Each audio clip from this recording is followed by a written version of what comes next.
This video is brought to you with the support of Movie Poster Archives, the only nonprofit dedicated to the preservation of movie accessories, and the following LAMP sponsors.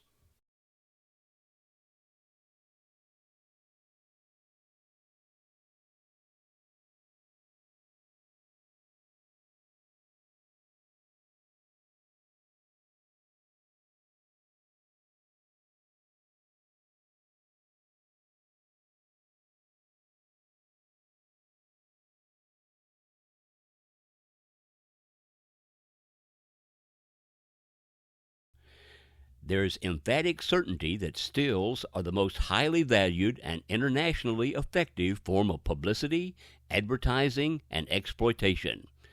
They are the one and only medium which requires no translation. Stills tell their own story regardless of all limitations of language.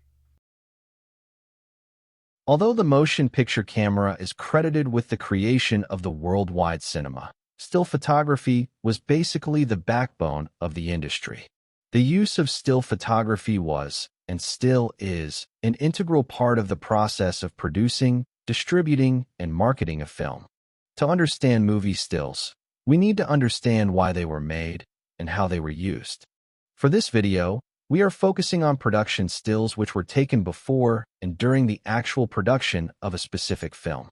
Please note that the following information is based on the general process followed by major studios for decades before the digital revolution. Each studio would vary these procedures to meet their own specific needs.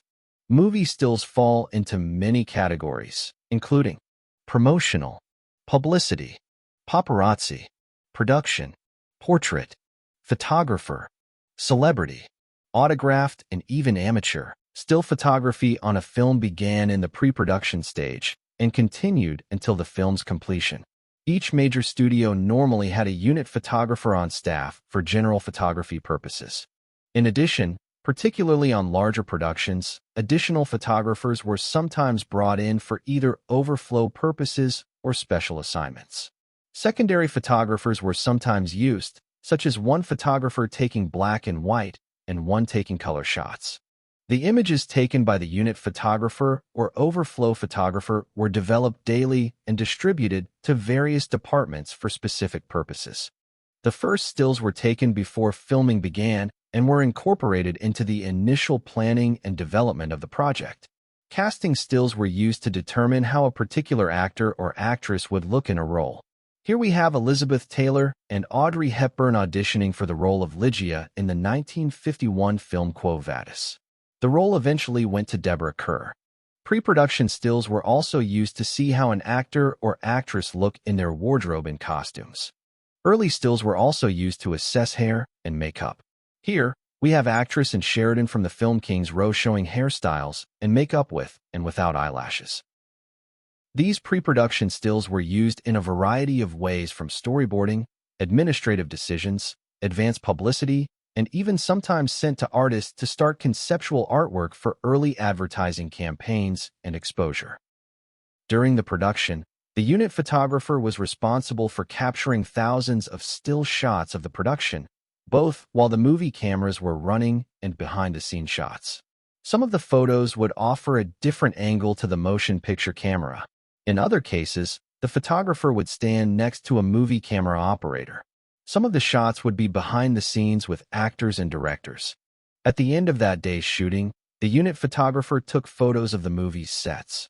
These were used for scene continuity by the director and his production staff to make sure that each subsequent day's scene layout and props would match exactly with the prior day's scene.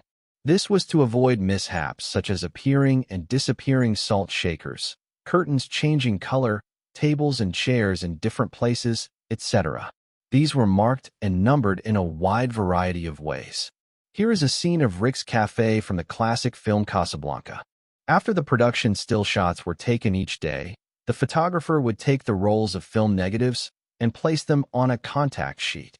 These contact sheets were created by laying the negatives on a piece of printing paper and exposing them to light to create a set of mini prints the same as the film frames. The advantage to using a contact sheet was that all film negatives could be viewed at one time with a ring or magnifying glass. The negatives and contact sheets were then sent to the publicity department. The better images were picked to become part of a key set. They were marked with an assigned production number and the individual still number, and then printed and placed into the key set binder. The rejects were skipped over and left unnumbered. The negatives and contact sheets were then filed. By the end of the shooting, this key set would normally consist of hundreds of the better still shots to be used in a variety of ways. They were kept in large bound books that could be used at any time for reference. Color stills were handled the same as the standard black and white stills, except that they were a separate operation. In other words, different personnel handled the color, and it had very little to do with the regular stills operation. The rolls were sent on contact sheets and chosen the same way. The color desk also sent over the selection to the advertising department that was going to be used to make promotional materials such as lobby cards. Major magazines and publications would quite often want exclusive photos to do an article on an upcoming film. This was a tremendous way to get free publicity and give that particular paper or magazine something exclusive to report. To accommodate them, the publicity department would put a hold tag on numerous stills and send over a group for the editor to choose from. Once the exclusives were picked, the tags would be removed from those images not selected so they could be used for other purposes. Most studios would stamp "exclusive" on the back of the still if it was for a major paper or magazine. Other information on the back might include the photographer's name, the paper or magazine in which it is to appear, and the production code. The advertising department was responsible for developing and initiating the advertising budget to be used for promoting the film. Once the budget was established, the advertising department would line out their complete advertising campaign. The black and white and color stills provided by the publicity department would be used in a number of ways. The advertising department would select certain stills and provide them, along with a synopsis of the film, to the art department. It was the art department's responsibility to design and complete the poster art, either using in-house staff or contracting with a commercial artist.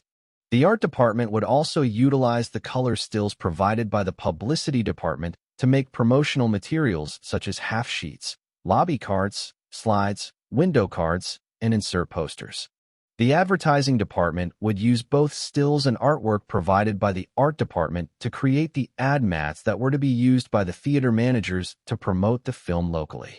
In addition to the unit photographer and sometimes color or secondary photographers, special assignment photographers were sometimes hired by the studios at the request of certain actors or publications. The photographs taken by these special photographers were for the photographer's use and discretion.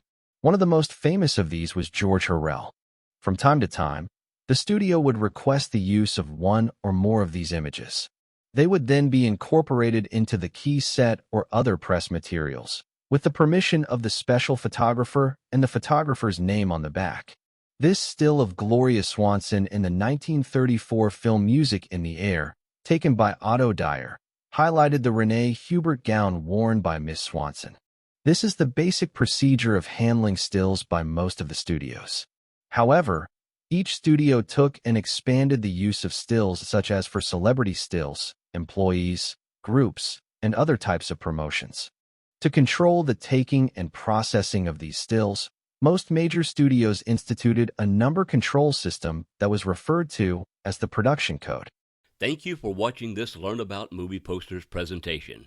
For more information, visit learnaboutmovieposters.com.